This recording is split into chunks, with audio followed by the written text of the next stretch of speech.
పౌర సమాజం అనేటటువంటిది బాధ్యతాయుతత్వం చచ్చిపోతే ఆ తర్వాత ఆటవిక రాజ్యం నడుస్తుంది.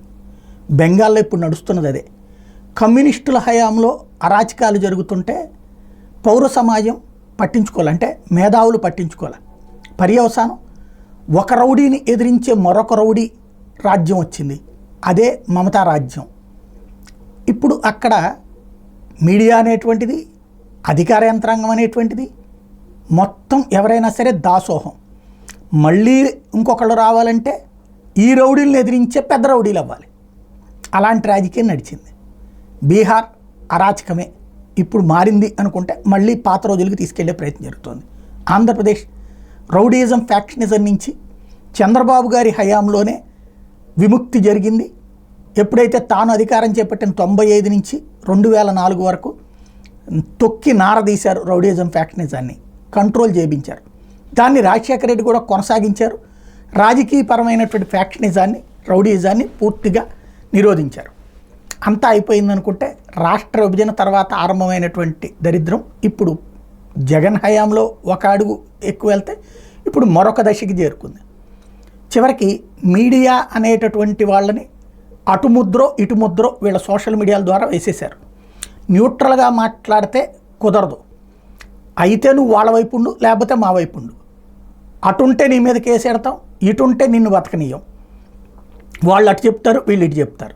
చివరికి న్యూట్రల్ జర్నలిజం పత్రికల్లో చచ్చిపోయింది, టీవీ ఛానళ్ళలో చచ్చిపోయింది. ఏదో ఒక పార్టీ కొమ్ము కాస్తూ మాట్లాడేటటువంటి పరిస్థితి అయిపోయింది. అది కూడా దశ మారిపోయి ఇప్పుడు జర్నలిస్టులు కొట్టే కల్చర్ మొన్న వైఎస్ఆర్ కాంగ్రెస్ పార్టీ తీసుకొచ్చింది. ఏదైతే ఆంధ్రజ్యోతి, ఈనాడు రిపోర్టర్ల మీద దాడులు ఎలక్షన్స్కు ముందు జరిగినటువంటి వ్యవహారం. అదేమంటే వైసీపీ తెలుగుదేశం మీడియాని బ్యాన్ చేసాం మేము, ఆ బ్యాన్ చేసిన మా దగ్గరికి ఎందుకు వస్తారని వాళ్ళు. అదే సందర్భంలో అట్లట్లాగా జర్నలిస్టులను ఆపే హక్కు మీకెవరు ఇచ్చారని మాట్లాడింది అప్పుడు ఆ పత్రికలు. ఇప్పుడు సీన్ కట్ చేస్తే పత్రికా కార్యాలయం మీద దాడి దాకా వెళ్ళింది. దక్కన్ క్రానికల్కి సంబంధించిన ఆఫీసు దగ్ధం, అక్కడ ఉన్నటువంటి వాటిని ధ్వంసం చేయటం. దీన్ని ఖండించడం అయితే తెలుగుదేశం ఖండించింది, వైసీపీ ఖండించింది.